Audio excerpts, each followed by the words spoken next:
एक बार किसी बात को लेकर अकबर और बीरबल के बीच मनमुटाव हो गया। अकबर ने गुस्से में आकर बीरबल को राज्य से दूर चले जाने का आदेश सुना दिया। बीरबल भी अकबर के आदेश को टाल नहीं सकता था, लेकिन वह अकबर से दूर भी नहीं रह सकता था। इसलिए वह उसी राज्य में एक अन्य गाँव में वेश बदल कर रहने लगा और साधारण लोगों की तरह खेती करनी शुरू कर दी। इस तरह से बीरबल किसान की तरह अपना जीवन बिताने लगा। अकबर ने भले ही बीरबल को दूर जाने की सजा सुना दी, लेकिन अकबर को भी बीरबल की याद सताने लगी और उसे अपनी गलती का एहसास हुआ। इस तरह से अकबर अपने दिनचर्या और दैनिक कार्य में बीरबल को याद करने लगे। जबकि अकबर के सामने कोई परेशानी आती, उन्हें बीरबल की कमी खलने लगती थी। इस तरह से तो कुछ दिन बीत गए, लेकिन एक दिन अकबर से रहा नहीं गया और उन्होंने अपने सेनापति को बुलाकर बीरबल को ढूंढकर लाने का आदेश दिया। अकबर के आदेश के बाद सैनिक और सिपाहियों की टोली हर गांव, कस्बे, मोहल्ले और गलियों में बीरबल को ढूंढने लगी, लेकिन बीरबल का कुछ पता न चला। उन्होंने जब इस बात की जानकारी अकबर को दी तो वे निराश हो गए। अब तो बीरबल से मिलने के लिए अकबर की बेचैनी और ज़्यादा बढ़ने लगी। तब एक दिन अचानक अकबर को एक तरकीब सूझी। उन्होंने अपने सेनापति को आदेश दिया कि सभी गांव के मुखिया को संदेश भेज दिया जाए कि उन सभी को एक बर्तन के अंदर बुद्धि डालकर राजमहल भेजना होगा, और जो इस आदेश को पूरा नहीं करेगा उसे इसके बदले बर्तन में हीरे जेवर भरकर भेजना पड़ेगा।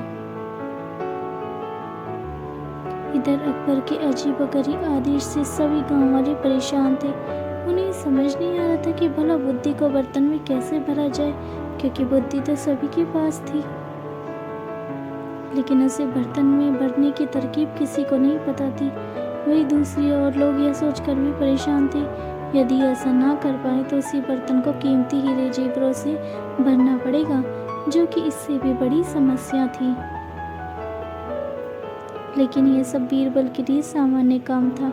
अकबर के इस अजीबोगरीब आदेश की चर्चा दूर दूर तक गांव में थी और बीरबल को भी इस बारे में पता चला। गांव के सभी लोग निराश होकर बैठ गए थे कि तभी वह किसान के रूप में वेश बदले हुए बीरबल पहुंचे।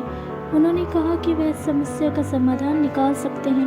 बीरबल की बात पर किसी को भी यकीन नहीं हुआ, लेकिन उसके पास बीरबल पर विश्वास करने के अलावा और कोई रास्ता भी नहीं था। इसलिए सभी बीरबल को इस काम की बागडोर सौंप दी। उस समय गांव में तरबूज की फसल उगाने का समय था। बीरबल ने तरबूज के पौधे की एक बेल को एक बर्तन में डाल दिया और धीरे धीरे उस बेल में तरबूज का फल लगने लगा। कुछ समय बाद तरबूज ने बर्तन का आकार ले लिया। इस तरह से जब बर्तन तरबूज से पूरा भर गया तो बीरबल ने बेल को फल से अलग किया और उस बर्तन को तरबूज समेत अकबर के दरबार में भिजवा दिया।